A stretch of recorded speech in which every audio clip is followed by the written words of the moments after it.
মনে করো পরস্পর দুইটি সৈন্যদল যুদ্ধক্ষেত্রে চলে আসলো যুদ্ধ করতে। তুমি মাঝখানে শান্তি পতাকা নিয়ে এসে পড়লে দুই দলের মধ্যে সংঘাত বা যুদ্ধ থামাতে। Do you think that you can stop the war in this way? তোমার কাছে কি মনে হয় যে তুমি কি এইভাবে যুদ্ধটা থামাতে পারবে? Perhaps the answer is either no or yes. আনসারটা ইয়েস হতে পারে, নো হতে পারে। এখন তুমি ভাবতে পারো, then what will be your rules to stop war? এখন তোমার মনের মধ্যে কোয়েশ্চেন আসতে পারে, এই যুদ্ধ থামানোর জন্য তোমার ভূমিকাটা কি হতে পারে? Obviously, it is peace movement. And now we'll read a passage about peace movement. In this passage, we will be able to know about the rules to stop war and to bring peace in this world. So dear student, we will actually read the entire passage from beginning to the ending point to know what will be our rules to stop war. So, my dear student, আমি আশা ব্যক্ত করছি যে তোমরা ইতিমধ্যে বুঝে গিয়েছো যে আমরা আজকে কি বিষয় নিয়ে আলোচনা করতে যাচ্ছি। আমরা আজকে এই সম্পূর্ণ ক্লাসটি করব একটি প্যাসেজ নিয়ে, আর প্যাসেজের নাম হলো পিস মুভমেন্ট। আর এই প্যাসেজে থেকে আমরা জানতে পারবো যে বিশ্বে যুদ্ধ বন্ধ করার ক্ষেত্রে বা যুদ্ধকে বিরত রাখার জন্য আমাদের কি কি কাজগুলো করতে হবে এবং কিভাবে আমরা পৃথিবীতে শান্তি নিয়ে আসতে পারি, এই বিষয়ে এই প্যাসেজে সম্পূর্ণভাবে আলোচনা করা আছে। তো ক্লাস শুরু করার আগে আমি সবার সুস্থতা কামনা করছি। তোমরা বাসায় সবাই নিরাপদ এবং সুস্থ থাকো, এই আশা ব্যক্ত করি আমি ক্লাস শুরু করি। তো প্যাসেজটি পড়ার আগে আমি তোমাদেরকে একটু কথা বলে নিই যে আমাদের রিডিং প্যাসেজ পড়তে গেলে কি কি সমস্যার মধ্যে পড়তে হয় এবং কোন কোন ধরনের অবস্টাকলগুলো আমরা ফেস করি সেই বিষয়ে আমরা কিছুক্ষণ কথা বলবো, এবং তারপর আমরা দেখব যে কোন কোন উপায়গুলোতে আমরা এই সমস্যাগুলো সমাধান করতে পারি। তো এই বিষয়গুলো জানার পরেই আমরা মূল প্যাসেজে চলে যাব। Obstacle to understand the reading passage, মানে একটা রিডিং প্যাসেজ পড়তে গেলে আমাদের কি কি ধরনের সমস্যার সম্মুখীন হতে হয় সেই বিষয়গুলো আমরা দেখব। The first problem is that inaccurate and slow identification of the words, মানে একটি ওয়ার্ডের সঠিক অর্থ না জানা অথবা জানলেও সেটি খুব ধীরগতিতে বুঝতে পারা, এটা একটা সমস্যা আমাদের। এরপরে যে প্রবলেমটা আছে, প্রবলেম নাম্বার 2, এখানে বলা হয়েছে লিমিটেড নলেজ অফ ভোকাবুলারিজ। আমাদের যে ভোকাবুলারিজের উপর যে নলেজ আছে সেখানে কিন্তু খুব বেশি একটা দখল নেই। তো এই জায়গাটা আমাদের অনেক প্রবলেমে পড়তে হয়। তৃতীয় নম্বর যে প্রবলেমটা এখানে বলা হয়েছে, দেখো, failure to attend the text structure of the sentence and other clues। তার মানে দেখো, একটা সেন্টেন্সের যে স্ট্রাকচারগুলো আছে এই স্ট্রাকচারগুলো আমরা ঠিকমতো বুঝতে পারি না, আর এই জন্য আমাদের কিন্তু অর্থগুলো ঠিকমতো আমরা উপস্থাপন করতে পারি না। এবং সর্বশেষ যে প্রবলেমটা সেটা হলো আমাদের একদম মাইন্ডের যে প্রবলেম, অ্যাংজাইটি, কেয়ারলেসনেস অ্যান্ড ইম্প্যাশনস, উদ্বিগ্নতা, একদম টোটালি বিষয়টা নিয়ে কেয়ার না থাকা, এবং ইম্প্যাশন, অধৈর্য যেটাকে আমি বলবো। তো এই কারণগুলো কিন্তু আমাদের প্যাসেজগুলো পড়তে সমস্যায় পড়ে। তো এর থেকে আমাদের বেরিয়ে আসার উপায়টা কি, এখন আমরা সেই জিনিসটা দেখব। তোমরা দেখো, কি points of understanding reading passage. এখন দেখো, প্রথম বলা হয়েছে try to know the accurate meaning of the words and phrase, মানে এই যে ওয়ার্ড এবং ফ্রেজের যে অ্যাকুরেট মিনিংগুলো এই জিনিসটা বোঝা আমাদের চেষ্টা করতে হবে। দ্বিতীয় যেটা করতে হবে, আনলক দ্য আননোন ভোকাবুলারিজ, অচেনা ভোকাবুলারিগুলো আমাদেরকে জানতে হবে। এবং try to understand the structure of the sentence and it's subject and main verb. একটা সেন্টেন্সের স্ট্রাকচারটা ভালো করে জানতে হবে, এটা সিম্পল, কমপ্লেক্স না কম্পাউন্ড, এবং এই সেন্টেন্সের মূল সাবজেক্ট এবং মেইন ভার্বটা বুঝতে হবে, না হলে সেন্টেন্সের অর্থটা সঠিকভাবে জানা যায় না। আর 4 নাম্বার যে সমাধানটা সেটা হলো, দেখো, keep reading passionately until the last sentence of the passage. প্যাসেজের একদম লাস্ট সেন্টেন্স পর্যন্ত তোমাকে স্থিরভাবে ব্যাপারটা পড়ে যেতে হবে। তো এই জায়গাগুলো অবশ্যই তোমাকে মাথায় রাখতে হবে। এখন অ্যানালাইজিং দ্য প্যাসেজ, এই জায়গাটায় আমি তোমাদের বলবো, আমি একটা প্যাসেজ তোমাকে যে এখন আমি বুঝাতে যাব, আমি কোন কোন বিষয়গুলোর উপর নজর রাখবো। প্রথমেই দেখো, informing about the unknown vocabularies of the passage. প্যাসেজে যে আননোন ভোকাবুলারিগুলো আছে সেই সম্পর্কে তোমাকে আমি ইনফর্ম করব।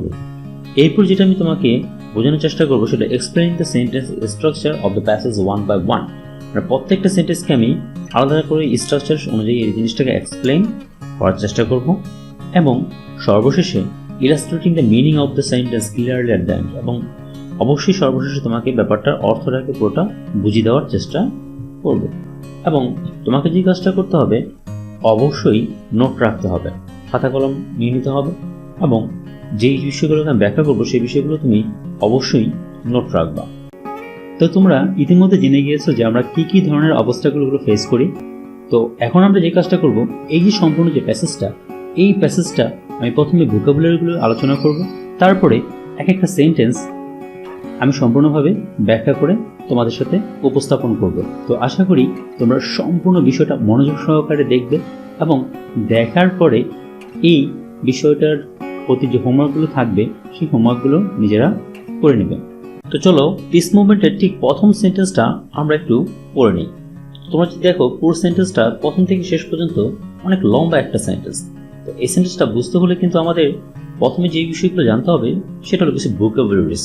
আর সেই ভোকাবুলারিজগুলো এখানে যে প্রবলেমগুলো আমি দেখছি সেগুলো হলো যেমন movement, seek, violence, minimise, ban. এই ওয়ার্ডগুলো সম্পর্কে আগে জেনে নেব। তো প্রথমে আসি মুভমেন্ট। মুভমেন্ট, এখানে মুভমেন্ট বলতে বলা হচ্ছে দেখো group of people with a particular set of aim, মানে একদল লোক যদি একটা নির্দিষ্ট এইমের দিকে যায় তাহলে সেটাকে আমরা মুভমেন্ট বলতে পারি। তো পিস মুভমেন্ট এখানে বলা যায় এক কথায় শান্তি আন্দোলন। একদল লোক যখন কোনো একটা শান্তির পক্ষে আন্দোলন করে তখন সেটাকে বলা যায় পিস মুভমেন্ট। এরপরে দেখো সিক। সিক মানে হলো দেখো to try to find or gate something, কোনো কিছু পাওয়া অথবা খুঁজে পাওয়ার একটা চেষ্টা করা, specially something that is not physical object, যেটা আসলে কোনো ফিজিক্যাল অবজেক্ট না। এই ধরনের জিনিসগুলোকে পাওয়ার জন্য আমরা যে অন্বেষণ করি তাকে বলা হয় seek. Seek to seek to achieve মানে কোনো কিছু অর্জনের প্রচেষ্টা করা। হ্যাঁ, এখানে একটা কমন কোটেশন আছে দেখো, dream the impossible, sick the unknown, achieve the greatness. তো আমরা সিক সবসময় কি করি, আননোন বিষয়গুলো সম্পর্কে আমরা অন্বেষণ করি কোনো কিছু অর্জন করার জন্য।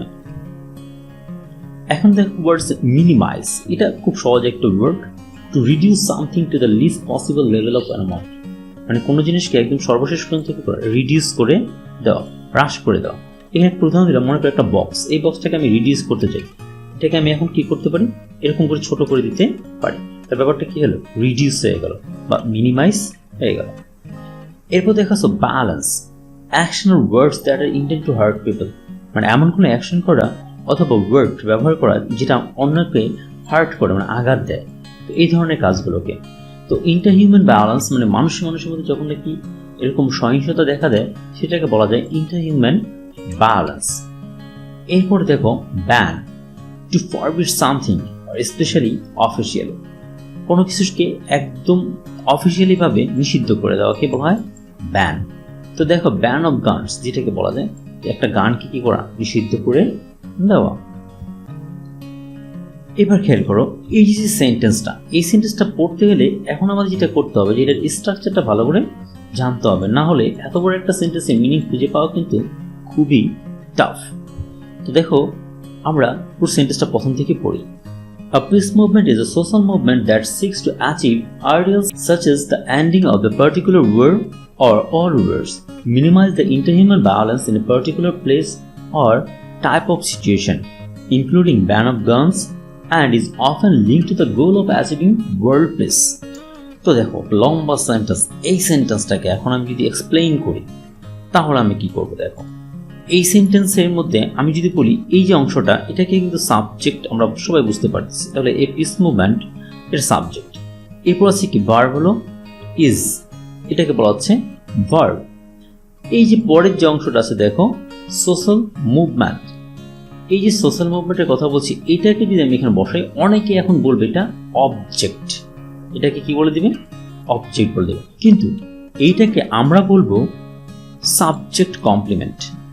এখন তোমার মনের মধ্যে প্রশ্ন আসতে পারে যে সাবজেক্ট কমপ্লিমেন্ট তাহলে কি, ইজ বা এরকম কোন ধরনের টু বি ভার্ব যদি থাকে, am is are, was were, be being been, এই টু বি ভার্বগুলো যদি কোনো একটা সেন্টেন্স মেইন ভার্ব হিসেবে ব্যবহার করা হয় তাহলে তারপরে যে নাউন ফ্রেজ অথবা যে অ্যাডজেক্টিভ ফ্রেজটা বসে সেই অ্যাডজেক্টিভ ফ্রেজটাকে বলা হয় সাবজেক্ট কমপ্লিমেন্ট। এছাড়াও linking verb appear, look, seem, become, grow, stay, এই যে লিঙ্কিং যে ভার্বগুলো আছে এই ভার্বগুলো যদি মেইন ভার্ব হিসেবে বসতো তারপরে যে নাউন বা নাউন ফ্রেজগুলো বসবে সেই ওটাকে বলা হবে সাবজেক্ট কমপ্লিমেন্ট। তাহলে আমরা জানলাম। আর সাবজেক্ট কমপ্লিমেন্ট কেন বলা হলো তাও একটু দেখো, এখানে একটা হচ্ছে এ peace movement is equal to social movement. Is যখন বলা হচ্ছে দেখো এই সোশ্যাল মুভমেন্টের অর্থ ছাড়া পিস মুভমেন্টের অর্থ কোনোভাবেই কি পরিপূর্ণ হচ্ছে না, তাই এটাকে বলা হচ্ছে সাবজেক্ট কমপ্লিমেন্ট। তো আশা করি তোমরা অলরেডি বুঝে গেছো সাবজেক্ট কমপ্লিমেন্ট কাকে বলে। আবার একটু বলি দেখো, টু বি ভার্ব অথবা লিঙ্কিং ভার্ব যদি কোনো একটা সেন্টেন্সের মেইন ভার্ব হিসেবে কাজ করে এবং তারপরে যে নাউন ফ্রেজ বা অ্যাডজেক্টিভ ফ্রেজ থাকে ওই নাউন ফ্রেজ বা অ্যাডজেক্টিভ ফ্রেজকে ওই সেন্টেন্সের সাবজেক্ট কমপ্লিমেন্ট।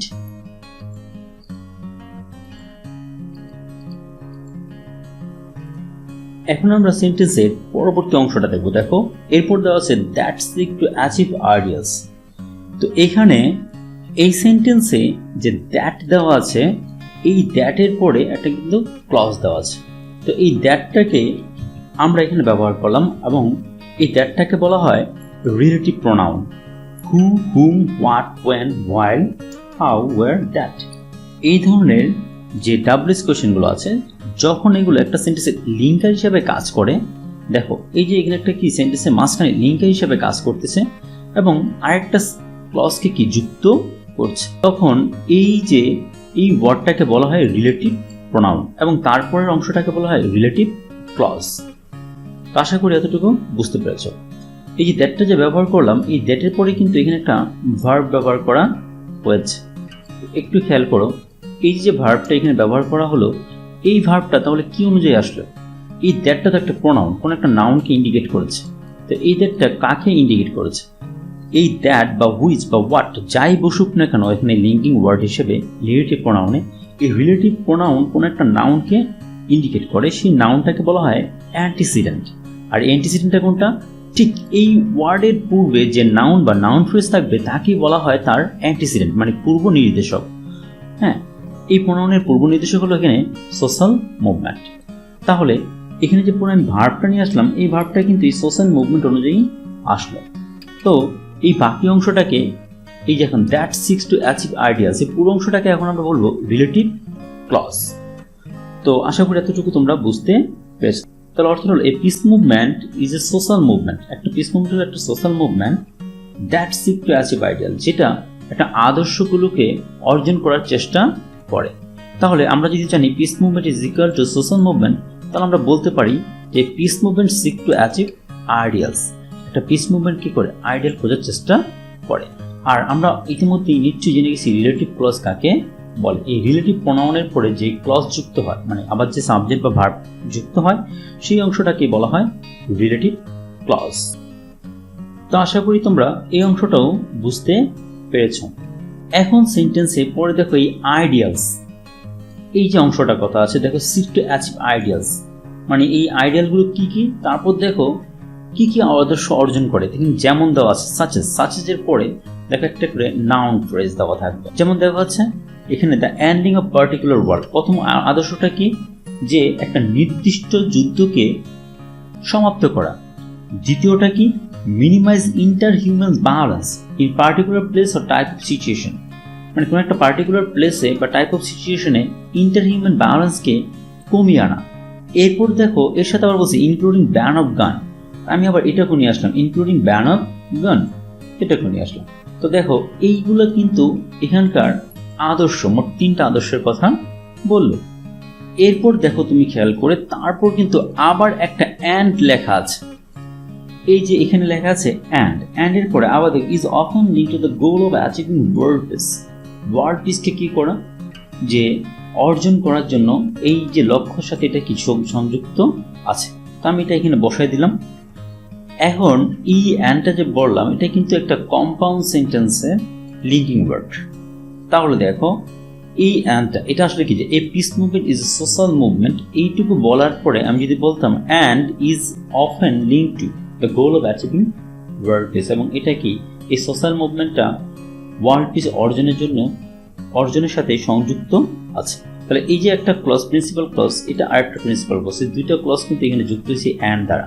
তো দেখো এই যে কমপ্লেক্স, এটাকে বলা যায় কমপ্লেক্স অ্যান্ড কম্পাউন্ড সেন্টেন্স, যার অর্থটা যদি আমি এখন প্রথম থেকে বলি, খেয়াল করো। A peace movement is a social movement. একটি পিস মুভমেন্ট হলো একটি সামাজিক আন্দোলন that seeks to achieve ideal, যেটা আদর্শকে অর্জন করতে চেষ্টা করে। আদর্শগুলো কি? যেমন the ending of particular war or all war, সকল ধরনের যুদ্ধকে সমাপ্ত করা। Minimize interhuman violence in particular place or type of situation, কোনো ধরনের মানে ইন্টারহিউম্যান ভায়োলেন্স চলতেছে এরকম কোনো একটা সংঘাতকে কী করা, কমিয়ে আনা, এবং ইনক্লুডিং ব্যান অফ গান, এবং এর সাথে যুক্ত করা হয়েছে গানকে নিষিদ্ধ করা বা অস্ত্রকে নিষিদ্ধ করা। অ্যান্ড এই যে আদর্শগুলো এবং এই যে সোশ্যাল মুভমেন্টটা is often link to the goal of achieving world peace, এবং বিশ্বব্যাপী শান্তি অর্জনের লক্ষ্যের সাথে এটা একদম ওতপ্রোতভাবে জড়িত। তো আশা করি তোমরা এতটুকু অংশ বুঝতে পেরেছ। তো এতটুকু যদি বুঝতে পারো তাহলে তোমাদের এখানে একটা হোমওয়ার্ক আমি একটা দিয়ে দিই, যে তোমরা এখানে করবা হোয়াট ইজ সাবজেক্ট কমপ্লিমেন্ট, এটা বলার চেষ্টা করবা। What is relative pronoun, what is relative clause, what is antecedent. এটা আমি হোমওয়ার্কের মধ্যে দিলাম এই কারণে, কারণ তোমরা যদি এই বিষয়গুলো বুঝতে পারো তাহলে তোমাদের জন্য আসলেই ভালো হয়। চলো আমরা দ্বিতীয় যে সেন্টেন্সটা আছে সেই সেন্টেন্সটা আলোচনা করি। তো এই সেন্টেন্সটাও যদি দেখো অনেক বড় একটা লম্বা একটা সেন্টেন্স। তো আমার মনে হয় এই সেন্টেন্সে কিছু শব্দ আমাদের প্রথমেই জানা থাকা উচিত। যেমন এখানে means to achieve this end, সেখান থেকে শুরু করে advocacy of pacifism, non violent resistance, diplomacy, boycotts, demonstration, peace camp, এবং এরকমভাবে অনেকগুলো ওয়ার্ড আমাদের কাছে আননোন আছে। তো এই ওয়ার্ডগুলো আগে আমাদের জানা উচিত। তো আমরা চলো ওয়ার্ডগুলোকে জেনে নিই। মিনস, আমরা সাধারণত মিনস মানে জানি হলো অর্থ প্রকাশ করা। তবে এখানে যেমন যেটা বলা আছে দেখো, এ method or way of doing something, কোন একটা জিনিস করার পদ্ধতি বা উপায়, তাকে বলা হচ্ছে কি মিনস। তো এখানে বলছে মিনস টু অ্যাচিভ, তার মানে অর্জনের উপায়, মানে কোনো একটা কাজ অর্জন করার যে উপায় আছে সেটাকে আমরা বলছি মিনস টু অ্যাচিভ।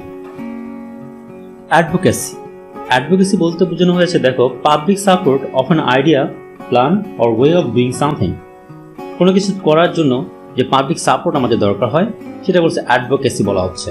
তো এখন থেকে অ্যাডভোকেসি প্যাসিফিজম, এখান থেকে বলা যায় যে প্যাসিফিজমের যে সমর্থন সেই জিনিসটাকে এখানে বলা যাচ্ছে। আর পরে আছে দেখো রেজিস্ট্যান্স। রেজিস্ট্যান্স অর্থটা হলো the act of fighting against something that is attacking you, মানে তোমার বিরুদ্ধে কোনো একটা জিনিস অ্যাটাক করতেছে, তার বিরুদ্ধে তুমি যদি আবার মানে পুনরায় যুদ্ধ ঘোষণা করো বা যুদ্ধের মতো কিছু করতে যাও, প্রতিরোধ ব্যবস্থা করো, সেটাকে বলা হচ্ছে রেজিস্ট্যান্স। তবে এখানে যে ওয়ার্ডটা আছে এটা নন ভায়োলেন্ট রেজিস্ট্যান্স, তার মানে অসহিংস যে প্রতিরোধ সেটাকে বলা হচ্ছে। মহাত্মা গান্ধী তার একটা অনেক বড় উদাহরণ, তাই এখানে এই ছবিটা দেওয়া হয়েছে। এরপর আছে দেখো ডিপ্লোম্যাসি। ডিপ্লোম্যাসি থেকে ওয়ার্ডটা বোঝা যাচ্ছে the management of relationship between countries, দুইটা কান্ট্রির মধ্যে যে ম্যানেজমেন্ট, রিলেশনশিপের যে একটা ম্যানেজমেন্ট, তাকে বলা হচ্ছে ডিপ্লোম্যাসি। বাংলা যদি আমরা এটাকে বলতে যাই এটা বলা যায় কূটনীতিক সম্পর্ক। এরপর দেখা আছে boycotts, to refuse to take part in the activity as a way of expressing strong disapproval, অর্থাৎ কোনো কিছুতে যদি আমরা অংশগ্রহণ করতে থেকে বিরত থাকি, এরকম একটা জিনিসকে বলা হয় কি বয়কট করা। যেমন এখানে আছে বয়কট ইসরায়েল, যে ইসরায়েলকে কি করা, নিষিদ্ধ করা, বা তাকে আমরা তার থেকে সব কিছু থেকে বিরত থাকি, এরকম একটা জিনিস এখানে বোঝানো হয়েছে। এরপর দেখা হচ্ছে ডেমনস্ট্রেশন। ডেমনস্ট্রেশন বলতে বোঝাচ্ছে দেখো the act of showing someone how to do something and how something works, মানে কোন একটা জিনিস কিভাবে করবো তারাই একটা প্রদর্শনী দেখানোকে বলা হচ্ছে কি ডেমনস্ট্রেশন। যেমন এখন বড় একটা আন্দোলন চলছে পুরো বিশ্বব্যাপী, ব্ল্যাক লাইভস ম্যাটার। তো সেই আন্দোলনের একটা অংশ হিসেবে এখানে একটা ফুটেজ আমাকে দেখা হচ্ছে, এটা একটা ডেমনস্ট্রেশন। এরপর দেখা যাচ্ছে পিস ক্যাম্প। এই পিস ক্যাম্পটা কিরকম দেখো, পিস ক্যাম্পটা হলো peace camp is highly interactive experience. এটা একটা খুব ইন্টারেক্টিভ একটা experience where campers are taught the skill. ক্যাম্পারতে কি করা হয়, স্কিলগুলো শেখানো হয় needed to deal with the problems in peaceful manner. Peaceful ম্যানারে কীভাবে তারা প্রবলেমগুলোকে ডিল করবে সেই জিনিসগুলো তাদের শেখানো হয়। And are interest to create solution of the problem they see in the world. পৃথিবীতে যেসব তারা প্রবলেম দেখে সেগুলো কীভাবে সুন্দরভাবে সলিউশন দিতে পারে সেই সব একটা ব্যবস্থা এখানে দেখানো হয়। এরপর আছে দেখো ডেমোক্রেসি। ডেমোক্রেসিটাকে বলা হচ্ছে যে the belief in freedom and equality between people. মানুষের মধ্যে যে ইকুয়ালিটি এবং ফ্রিডমের যে বিলিফ তাকে বলা হচ্ছে democracy, or a system of government based on this belief in which power is either held by elected representative or directly by the people themselves. এটার অর্থ যদি আমরা বলতে যাই বাংলা, এটা হলো গণতন্ত্র, মানে সকলের যেখানে সমান একটা অধিকার থাকবে। এরপর আছে দেখো এক্সপোজ। এই এক্সপোজ কথাটা হলো কি to make something covered or hidden able to seen, মানে কোনো জিনিস যদি হিডেন থাকতো বা কভার থাকতো সেটাকে দেখানোর যে প্রক্রিয়া সেটাকে বলছে এক্সপোজ, মানে প্রকাশ করা। যেমন এখানে একটা চিঠি আছে দেখা যাচ্ছে, এটাকে আমি এখন প্রকাশ করলাম, তাহলে এটা কি এক্সপোজ হয়ে গেল এখন। তো এখন conspiracy. Conspiracy the activity of secretly planning with other people to do something bad and illegal. কারোর সাথে কোনো খারাপ কাজ বা অপরাধমূলক কাজ করার ক্ষেত্রে যদি সিক্রেটলি কোনো প্ল্যানিং করে থাকি সেটাকে বলছে কনস্পিরেসি, বাংলায় যেটাকে বলা যায় ষড়যন্ত্র। এখন আমরা আসি এই সেন্টেন্সের পুরোটা স্ট্রাকচার নিয়ে আলোচনা করতে। তো এই সেন্টেন্সটার এখন আমরা প্রথম থেকে শেষ পর্যন্ত পুরো বিষয়টাকে পড়ব। তো এই সেন্টেন্সে দেখা যাচ্ছে যে প্রথম থেকে যদি আমরা দেখি, means to achieve this ends include advocacy of pacifism. তো এখানে একটা কম আছে, তো এই পর্যন্ত যদি আমি একটু ব্যাখ্যা করি, এই সেন্টেন্সে যদি আমি সাবজেক্টটা ধরি, সাবজেক্টটা ধরে means to achieve this ends, এটা কিন্তু আমার এই সেন্টেন্সের সাবজেক্ট, মানে এই সমাপ্তি অর্জনের পথ বা উপায়গুলো, এই সমাপ্তি অর্জন। এখন কথা হলো এই সমাপ্তিটা কি, আসলে দিস দিয়ে কি বোঝানো হচ্ছে, দিস এন্ডস। এই দিস এন্ডস মানে কি, যুদ্ধের যে সমাপ্তি, সেই সমাপ্তি অর্জনের যে উপায়গুলোর কথা এখানে বলা হচ্ছে, এটা আমার সাবজেক্ট।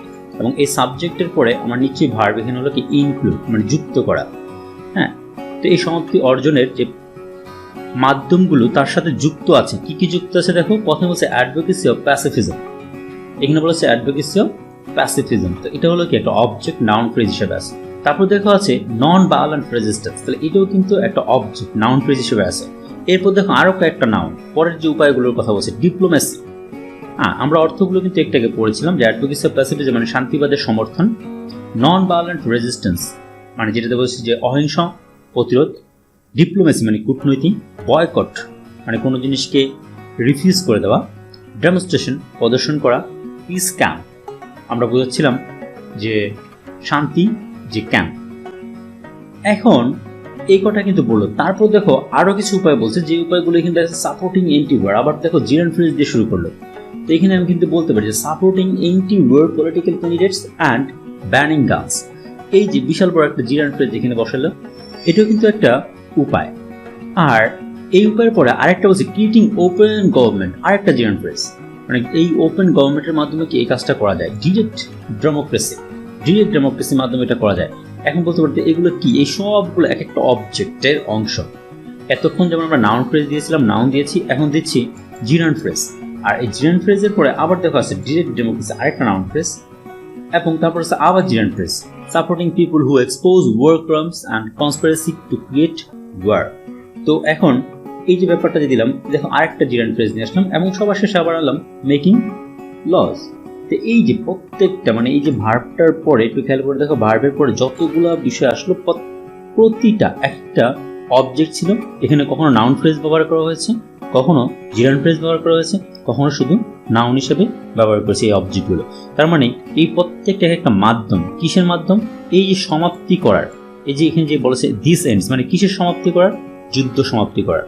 তো এখন এখান থেকেই তোমাদের মেইনলি প্রশ্নটা এসে থাকে। তো তোমাদের খেয়াল রাখতে হবে, এই প্রশ্ন থেকে যদি আসে তাহলে এখান থেকে আসতে হবে যে অ্যাডভোকেসি অফ প্যাসিফিজম এটা একটা মাধ্যম, তারপর নন ভায়োলেন্ট রেজিস্ট্যান্স এটা আরেকটা মাধ্যম, ডিপ্লোমেসি একটা মাধ্যম, বয়কট একটা মাধ্যম, ডেমনস্ট্রেশন আরেকটা মাধ্যম, এরকম প্রত্যেকটা এক একটা মাধ্যম। তো এখান থেকে অনেকভাবে প্রশ্ন আসতে পারে। তো এই লাইনটা অবশ্যই তোমাদের মাথায় রাখতে হবে যে আমাদের কি কি মাধ্যমগুলো আছে যে মাধ্যমে আমরা যুদ্ধগুলোকে সমাপ্তি করতে পারি।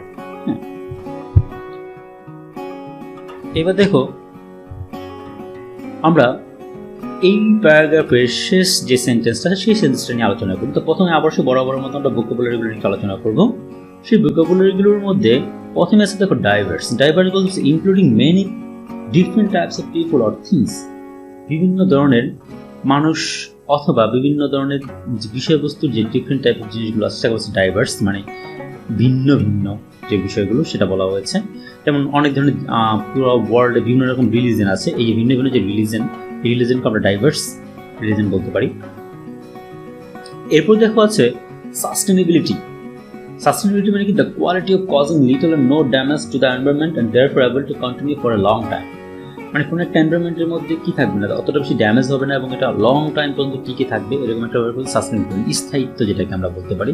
যেমন আমরা বলছি সাস্টেনেবিলিটি সোশ্যাল ডেভেলপমেন্ট হতে পারে, এনভায়রনমেন্টাল অ্যান্ড ইকোনমিক যে ডেভেলপমেন্ট, সেই জিনিসগুলোর মাধ্যমে কি হতে পারে, স্থায়ী একটা উন্নয়ন ঘটাতে পারা যায়। তো এরপর দেখো আমরা এই সেন্টেন্সের স্ট্রাকচারটা নিয়ে আবার একটু আলোচনা করব।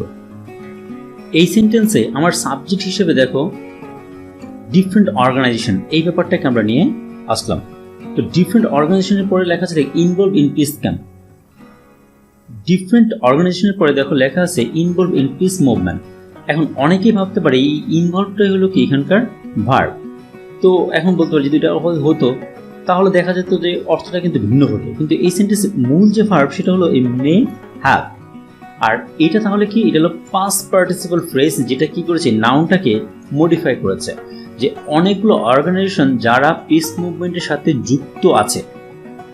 ডিফারেন্ট অর্গানাইজেশন, এই যে মূল ভার্বটা এখানে হলো মে হ্যাভ, এবং এই মে হ্যাভ মানে কি থাকতে পারে। কি থাকতে পারে বলছে সাম ডাইভার্স গোল, তাদের ভিন্ন ভিন্ন কিছু লক্ষ্য থাকতে পারে। তো এখানে ভার্ব কিন্তু আমার কোনটা, মে হ্যাভ, এই ভার্বের যে ফ্রেজ, এবং এটা হলো তাহলে আমাদের অবজেক্ট। এখন এরপর বলছে but one common goal is sustainability of peace, এবং একটা কমন যে লক্ষ্য আছে সেটা হলো কি, যে এই পিচ মানে আমাদের যে শান্তি, এই শান্তি স্থায়িত্ব। তো এটা কিন্তু আরেকটা প্রিন্সিপাল ক্লজ যেটা আমরা বাদ দিয়ে যুক্ত। তাহলে এটার অর্থ হলো যে ডিফারেন্ট অর্গানাইজেশন মানে বিভিন্ন সংগঠন যারা পিস মুভমেন্টের সাথে যুক্ত আছে, তাদেরকে বিভিন্ন রকম গোল থাকতে পারে, কিন্তু তাদের একটা কমন গোল হলো কি, যে শান্তির স্থায়ী করা। এখন আমরা দ্বিতীয় প্যারাগ্রাফের প্রথম যে সেন্টেন্সটা, সেই সেন্টেন্স থেকে কিছু ভোকাবুলারি দেখে নিই। এখানে বলেছে এনকম্পাসিং। এনকম্পাসিং মানে দেখো to form a circle about or encircle or some, কোনো কিছু কি করা, যে একটা সার্কেল করে ফেলা, বেষ্টিত করা, এবং include different type of things. তো এখানে হচ্ছে কোনো বিভিন্ন রকম জিনিসকে যুক্ত করাকে বলে এনকম্পাসিং বলা যেতে পারে। তাহলে এটা একটা ভালো উদাহরণ হতে পারে যে চারদিকে কি করা, একদম বেষ্টিত করে ফেলা, এরকম একটা বিষয়কে এনকম্পাসিং বলা যায়। তো এই সেন্টেন্সটা খুব সহজ একটা সেন্টেন্স, তাই এত বেশি আলোচনা করার কিছু নেই। তো আমরা এটার স্ট্রাকচারটা যদি দেখি,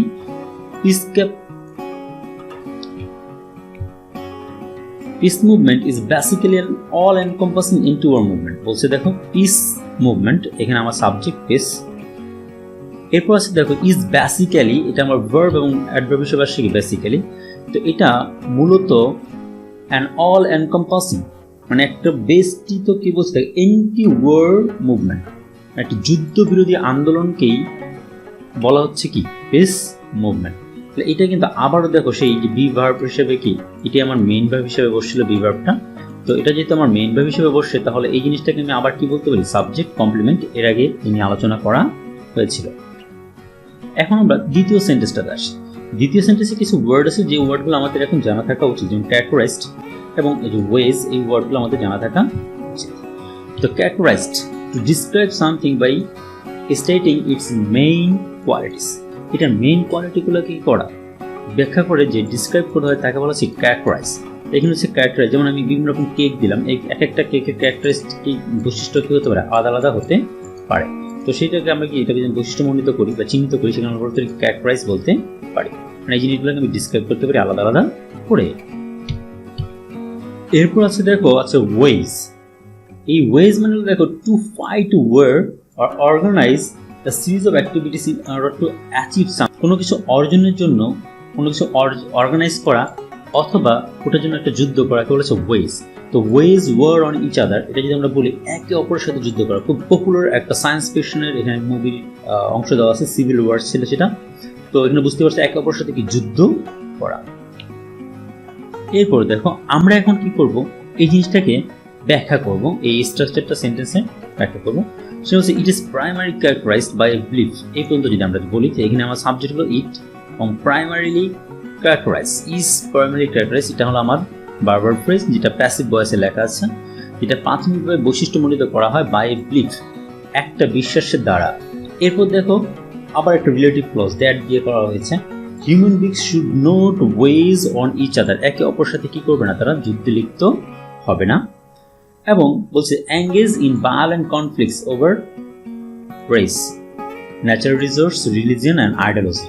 তার মানে দেখো এই যে বাকি যে কথাগুলো বললো, এই জিনিসগুলো যে তারা একে অপরের সাথে মানে কি বলছে দেখো, ল্যাঙ্গুয়েজ মানে ভাষা, তারপর রেস মানে জাতিগত যে বৈশিষ্ট্য, এবং প্রাকৃতিক সম্পদ, ধর্ম এবং আদর্শ নিয়ে কখনো কি করবে না, সহিংস আন্দোলনে যুক্ত হবে না। এটা কিন্তু আরেকটা ক্লজ। তো এগুলোকে বলা হচ্ছে রিলেটিভ ক্লজ। আর এই রিলেটিভ ক্লজগুলো আসলে এই যে বিশ্বাসটা, এই বিশ্বাসের কথাটাই বলা হয়েছে, যে বিশ্বাসটা কি, যে মানুষ কি একে অপরের সাথে যুদ্ধে জড়াবে না, এবং তারা ভাষা বা এইসব বিষয় নিয়ে, ধর্ম নিয়ে কখনো দ্বন্দ্বে জড়াবে না। তো আমরা এখন 3 নম্বর সেন্টেন্সটা এখান থেকে দেখি। এই সেন্টেন্সে একদম সহজ একটা ব্যাপার, যে ইট ইজ বিলিভ দ্যাট, আমি একদম এখানে আলোচনা করে দিচ্ছি, ইট ইজ বিলিভ, এটা বিশ্বাস করা হয় যে, আবার দেখো একটা রিলেটিভ প্লাস, সেটা কি, military power is not equivalent of justice. Military পাওয়ার কখনোই কি মানে ন্যায়ের সমতুল্য হতে পারে না, ইকুইভ্যালেন্ট, এটা যদিও এখানে আলোচনা করা হয়নি, তবে এটার মানে হলো সমতুল্য। এটা কখনোই ন্যায়ের সমতুল্য হতে পারে না, এই মিলিটারি পাওয়ার কখনোই ন্যায়ের সমতুল্য হতে পারে না। তো আমরা পরের সেন্টেন্সটা নিয়ে আলোচনা করি, the piece movement Trends two oppose the proliferation of dangerous. এই সেন্টেন্সটা নিয়ে আমরা আলোচনা করি। এই সেন্টেন্সে কিছু ভোকাবুলারি আমাদের প্রথমে জানা দরকার, যেমন এখানে আছে একটা ওয়ার্ড প্রলিফারেশন, এটা আমাদের জানা দরকার। তারপর অবশ্যই বায়োলজিক্যাল ওয়েলফেয়ার, নিউক্লিয়ার ওয়েলফেয়ার সম্পর্কে আমাদের জানা দরকার। Proliferation, rapid increase in number of the amount of something, কোনো কিছুতে অনেক বেশি র্যাপিড যে ইনক্রিজ, সেটাকে হচ্ছে প্রলিফারেশন। তো প্রলিফারেশন, মনে করো একটা জিনিস আমি স্তম্ভতে এরকম ছিল, এখন এটাকে আমি বাড়ায় দিয়ে এরকমভাবে বাড়ায় দিলাম, তাহলে এটা কি হচ্ছে, বৃদ্ধি পেয়ে গেল। হ্যাঁ, তো এই হলো প্রলিফারেশন, বৃদ্ধি পাওয়া বা বৃদ্ধি হচ্ছে। Nuclear weapon, a bomb or missile that uses nuclear energy to cause explosion. তো এখন দেখো এই যে আমরা জানি এই সম্পর্কে পারমাণবিক অস্ত্র যেগুলোকে আমরা বলে থাকি, সেই অস্ত্রগুলো বলা হয় কি, নিউক্লিয়ার ওয়েপন। এরপর আছে বায়োলজিক্যাল ওয়ারফেয়ার, এটা বলছে কি, warfare that makes use bacteria, virus, toxin, disable of destroy the world, destroy the people of the world. পৃথিবীর মানুষকে ধ্বংস করা বা তাদের ক্ষমতা নষ্ট করে দেওয়ার জন্য যে ভাইরাস বা ব্যাকটেরিয়া ব্যবহার করা হয়, এই ধরনের ওয়ারফেয়ার যদি হয় তাকে বলা হচ্ছে কি, যে বায়োলজিক্যাল। এখনকার বর্তমানে অনেকে এটা নিয়ে একটা দ্বন্দ্ব আছে যে করোনা ভাইরাস কি বায়োলজিক্যাল ওয়ারফেয়ার কিনা।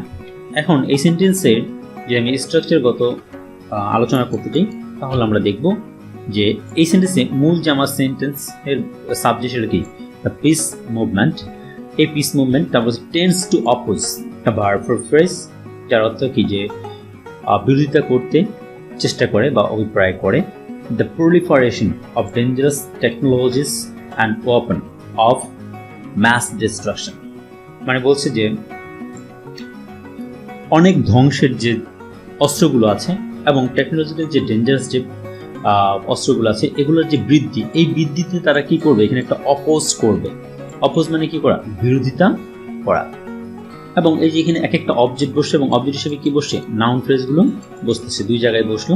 এর ছাড়া দেখো আরেকটা নাউন ফ্রেজ আছে, ইন পার্টিকুলারের পরে বলা হয়েছে, যেমন এখানে উদাহরণ হিসেবে বলা হয়েছে যে কি কি দিয়ে তারা ধ্বংস করতে পারে, নিউক্লিয়ার ওয়েপন, হ্যাঁ, পারমাণবিক যে অস্ত্র, এগুলোর কথা বলা হয়েছে। এবং দেখো বায়োলজিক্যাল ওয়ারফেয়ার, মানে জৈবিক যে অস্ত্র যুদ্ধ হতে পারে, সেই জিনিসটার কথা এখানে বলা হয়েছে। তো এইসব জিনিসগুলো কি করবে, যে বিরোধিতা করবে এই কি, পিস মুভমেন্ট। পিস মুভমেন্টের কাজ হবে কি, এই কাজগুলো বিরোধিতা করা বা এগুলোকে না করে দেওয়া। এখন দেখো একদম আমরা লাস্ট যে সেন্টেন্সটা, সেই সেন্টেন্স সম্পর্কে যদি আমরা পড়ি, moreover many object to export weapon including handheld machine gun and grenades by the leading economic nation, lesser developed nation.